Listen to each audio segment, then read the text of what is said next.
হেৰি দাদা হেৰি আপুনি হেৰি ইয়াত কিমান দিনৰ পৰা কাম কৰি আছে এই বিষয়ক লৈ? এই লাইনত মোৰতো গ্ৰেজুৱেশ্যন সময়ৰ পৰা এডভেঞ্চাৰ লাইফৰ লগত জড়িত। কিন্তু কাৰ্বি আংলঙত পিছত প্ৰায় এতিয়া 10 বছৰ ওপৰত গ'ল। কাৰ্বি আংলঙত মোৰ যিখন ভেঞ্চাৰ চলাই আছো, টুৰিজম উন্নত কৰা লগতে এডভেঞ্চাৰ যিটো পৰ্যটনৰ ওপৰত মোৰ 10 বছৰ ওপৰত হ'ল। হয় নেকি? এতিয়া আমি কোন জেগাত আছো এতিয়া বৰ্তমান ৱেষ্ট কাৰ্বি আংলঙৰ আমি ৱেষ্ট কাৰ্বি আংলঙত আছো। ৱেষ্ট কাৰ্বি আংলং আমি ইয়াত আছো এতিয়া। ৱেষ্ট কাৰ্বি আংলঙত আমাৰ জেগাটো হেম্পি হয়, হেম্পি নহয় নাই এতিয়া যে আমি যে ৱাটাৰফলটো এইটো লাংচটক বুলি কয়। এই ৱাটাৰফলৰ যিটো জেগা আছিল লাংচটক বুলি কয়।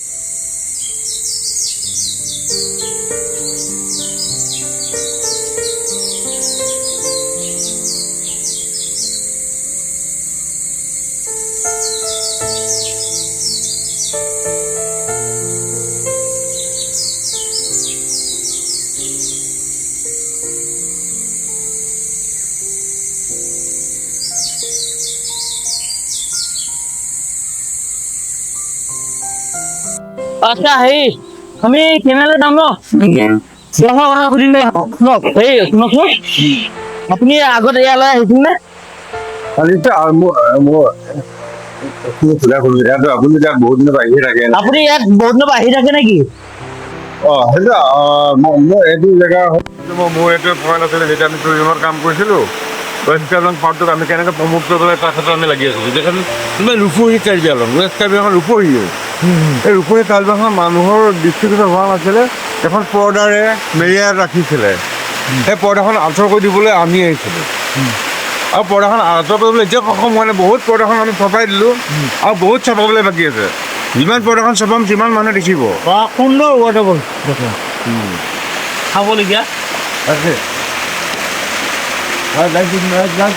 লাইট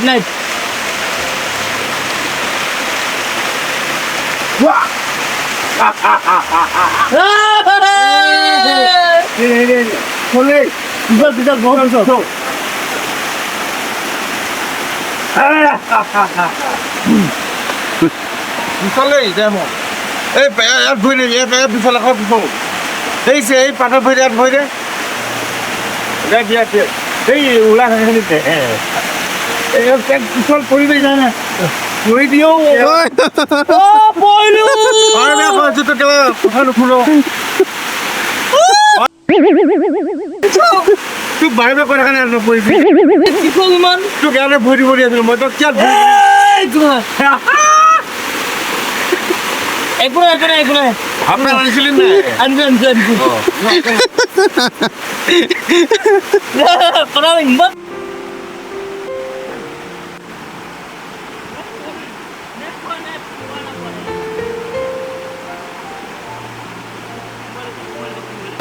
আইডি হিচাপে ক্ষমা কৰোঁ। আপোনাৰ নামটো সম্পূৰ্ণ? বিভূতি কম থাকিব। আপুনি ক'ত কি কাম কৰে এতিয়া বৰ্তমান?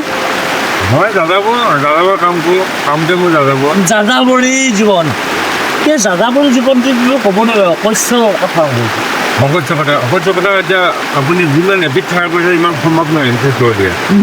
না খুব কম সময়তে আপুনি যিহেতুকে যাযাবৰী বুলি ক'লে, যাযাবৰীটো আপোনাৰ কাল্পনিক ক্ষেত্ৰত হ'ব পাৰিলেও বাস্তৱ দিশত আমি দেখা নাছিলোঁ। যাযাবৰী বস্তুটো সেইটো যাযাবৰী সন্যাসী সেইটোৱে ভুল। যাযাবৰী সপোন লৈ যিহেতুকে অহৈতুক আলিংগন সৃষ্টি কৰি মানৱতা খাতিৰত ঘূৰি আছে, ফেচবুকৰ আপডেট নাই, ইনষ্টাগ্ৰামৰ আপডেট নাই। সেই মানুহজনৰ লগত আজি কথা পাতিব আহিছোঁ। কোনো দিশত আজি আমি বহুত দূৰলৈ আহিছোঁ। শিলৰ পাত বহিলে কথা নাই, যিজন মানুহে বহুত মানুহৰ লগত কথা নাপাতে, আজি তেখেতৰ লগত দুআষাৰ কথা পাতিম। আপুনি যে শুনক, মই আজি আহিছোঁ বিভূতি কুমাৰ নাথলৈ। আমাৰ হাবিব ৰঙাবাৰী অঞ্চলৰ মোৰ দাদা হয়, কিন্তু আজি কুৱেশ্যন এটা সুধিবলগীয়া আছিলে। তেখেত বহুত বেলেগ এজন মানুহ, মানে কাৰো লগত পক্ষপাতি নহয়, কেতিয়াবা সংলাপ বদলি যে কাৰোবাৰ লগত কথা মন মিলন নহয়, কিন্তু যথাযোগ্য হিচাপে দুআষাৰ কথা সুধিম আজি এই কেমেৰাৰ যোগেদি। আপোনাৰ ভাৱধাৰা বিলাক কি অকণমান জনাবচোন। আপুনি অলপত ক'লে যাযাবৰ মই সেনেকুৱা শব্দটো প্ৰয়োগ কৰিলে যাযাবৰ ঠিক নহয় মোৰ ভাষাত হ'ব নেকি প্ৰকৃতি যি ভাল পায় প্ৰকৃতিৰ কথা যাযাবৰ অঞ্চলটো তুমি ক'লা মই তাৰ উত্তৰ দিব গৈ আছোঁ আমি সৰুতে এখন কিতাপ পঢ়িছিলোঁ তোমালোকে পোৱা নাছিল আমাৰ 2 বছৰ জুনিয়ৰ পৃথিৱী মৰম নাম এখন যতীন্দ্ৰনাথ দুৱাৰ এখন কিতাপ পঢ়িছিলোঁ আৰু এখন pani হোমেন বৰগোহাঁই এই দুখনত তেতিয়া এডভেঞ্চাৰ জগতৰ কাহিনী আছিলে নাজানো যেতিয়া এডভেঞ্চাৰৰ বিষয়ে যে আমি আত্মবিত হৈছিলোঁ জানা নাছিলোঁ পঢ়িছিলোঁ কিন্তু ভাবা নাছিলোঁ যে সেইকেইখনে আমাক যে গোটেই লাইফটো প্ৰভাৱিত কৰিব মই মোক ভাবা নাছিলোঁ আজি দেখোন মই আজি প্ৰাপ্তবয়স্ক এতিয়া মই বুজিছোঁ যে সেই দুখন যে কিতাপৰ প্ৰভাৱবোৰ বহুত এতিয়াও পঢ়িয়ালৈ ফুৰোঁ তাৰ কাৰণে নেকি আজি দেশত মই দিনে দীপানে নৈয়ে পাহাৰে ঘূৰি ফুৰোঁ মই আপোনাৰ আৰু এটা পত্ৰ বেয়া পাব নেকি আই এম ভেৰি চৰি মানে কি জানেনে হাবিবুৰঙাবাৰীত অঞ্চলত বহুত বেলেগ বেলেগ দিশত আপুনি এই পথটো কিয় বাছি ল'ব মই ভোট হিচাপে লোৱা নাই মোৰ মনৰ ভিতৰৰ পৰা যিটো কয় তাকে ঋণী মই শুনি পাইছোঁ তো ভোচৰ পৰা যিটো কয় যিটো বিচাৰে মই সেইটো মোৰ কাম কৰা প্ৰফেচনেল ক্ষেত্ৰত পেচা এটা হ'ল নিচা মোৰ নিচা কামটোৱে কৰি আছোঁ মানে প্ৰফেচনত মই যাবই পৰা নাই প্ৰফেচন বুলি কয় বৃত্তি পেচাত যাই পোৱা নাই মনোভাৱ আছে নেকি নিচাত যোৱাটো নে পেছাত যোৱাটো মোৰ এইটোৱে নিচা মানে এই যাদৱে যিটো লাই সেইটো মোৰ নিচা আপুনি যে এই মোৰ নিচেই নিচাৰে মোৰ পেচা পাহাৰ পৰ্বতে যে ঘূৰি ফুৰে কিবা আপোনাৰ মনোভাৱ আছে নেকি তাত মনোভাৱ মানে ডেফিনেটলি জড়িত থাকিব লাগিব কাৰণ মই আপোনাক অলপ আগত ক'লো কথাষাৰ যে পৃথিৱীৰ মৰম আৰু এখন মানুহৰ গৌৰৱ মই এইডোখৰ কথাত আছে ইয়াতে এটা আছে আৰু এখন আমি ৰিভাৰ লিংকল পঢ়িছিলোঁ ৰিভাৰ লিংকল নহয় দ্য চুইচ ফেমিলি তিনিখনেই হ'ল আমি ৰিপিট দুটো পাৰ্টিকেলি আমি হাইস্কুলত পঢ়িছিলোঁ এই তিনিখন নভেল হয় একচুৱেলি এই তিনিখন নভেলেই আমি এডভেঞ্চাৰাছ নভেল দুঃসাহসিক নভেল সৰুতে পঢ়িলোঁ কি মনত কি দাগ কাটি গ'ল নাজানো আজি দেখোন মোৰ বুকুত বৈ থাকে তাৰ কাৰণে ডিঙে ডিবাং আমি ঘূৰি ফুৰোঁ আপোনাৰ মই অকণমান বেলেগ এটা দিশলৈ লৈ যাওঁ নেকি বেয়া পাব নেকি কথা পাতিছোঁ আমি সময় নাপাওঁ খালি আমাক চাউণ্ডৰ ইঞ্জিনিয়াৰজনে ক'লে কামবিলাক নিব লাগিব নিবলৈ যা ৰাতি 11 মিড নাইট মই যাম আৰু ঠিক পাহৰা নাই মই তাক ইভিনিং মই সুধিছোঁ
মাত্ৰ